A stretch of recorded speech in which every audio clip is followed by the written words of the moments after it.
Hari ni Sabtu kan. Mai sikit. Ha. Mau tayar kat dalam. Ha, okey. Tu apa dia? Oh, sporim. Ah, boleh.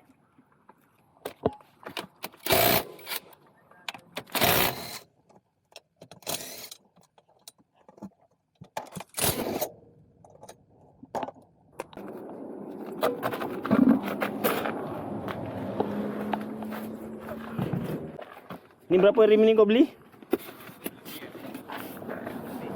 Yang model 5 lebih ni, dia ada isu kadang-kadang brake dia tak center. Ha.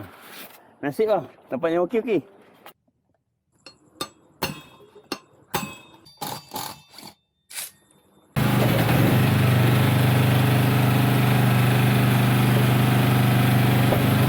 Ha.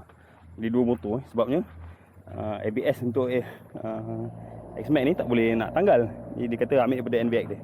Ambil NBX dia, pasang dekat motor ni. Sebab yalah, kalau ori kilang punya, dia punya lock nut, lock tight dia tu tak sangat. Sampaikan tak boleh nak buka, patah aku punya lengki kan, lengki star tu patah. Jadi terpaksa lah dia ambil daripada NBX.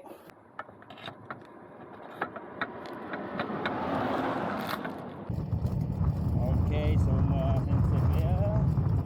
Ni pasir kuat sikit lah. Pasir kuat sikit sebabkan tayar baru.